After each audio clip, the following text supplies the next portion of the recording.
تفسیر القرآن آج کا سبق سورہ بقرہ آیت نمبر 271۔ اعوذ باللہ من الشیطان الرجیم، بسم اللہ الرحمن الرحیم۔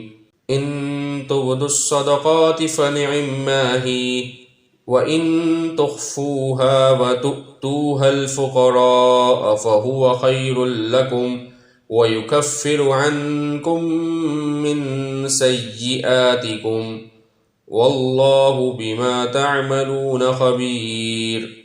ترجمہ: اگر تم صدقات ظاہر کر کے دو تو یہ اچھی بات ہے، اور اگر تم ان کو چھپاؤ اور فقراء کو دو تو وہ زیادہ بہتر ہے تمہارے لیے، اور اللہ تعالیٰ تمہارے گناہوں کا کفارہ فرما دے گا، اور اللہ کو تمہارے سب کاموں کی خبر ہے۔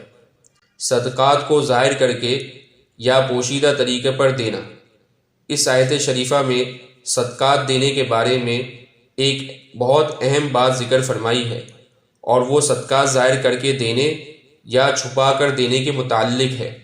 اول تو یہ سمجھنا چاہیے کہ ریاکاری جس کا نام ہے وہ خواہ خواہ چپکتی نہیں ہے، یعنی خواہ مخواہ چپکتی نہیں پھرتی، وہ تو نیت اور ارادے کا نام ہے۔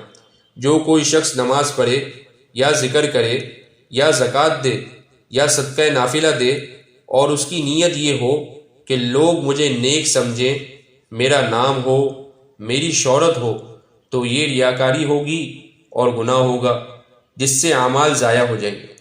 لیکن اگر کوئی شخص صرف اللہ تعالیٰ کی رضا کے لیے جانی و مالی عبادت کرے، چاہے لوگوں کے سامنے ہی ہو، اس سے نام و نمود و شہرت مقصود نہ ہو، تو اس میں کوئی حرج نہیں، بلکہ اگر یہ نیت ہو کہ لوگوں کے سامنے عمل کرنے سے دوسروں کو بھی ترغیب ہوگی تو اس نیت کا مستقل ثواب ملے گا۔ چنانچہ حضرت ابو ہریرہ رضی اللہ عنہ نے اپنا واقعہ بیان فرمایا کہ میں اپنے گھر کے اندر اپنی نماز کی جگہ نماز پڑھ رہا تھا، ایک آدمی داخل ہوا، اس نے مجھے دیکھ لیا۔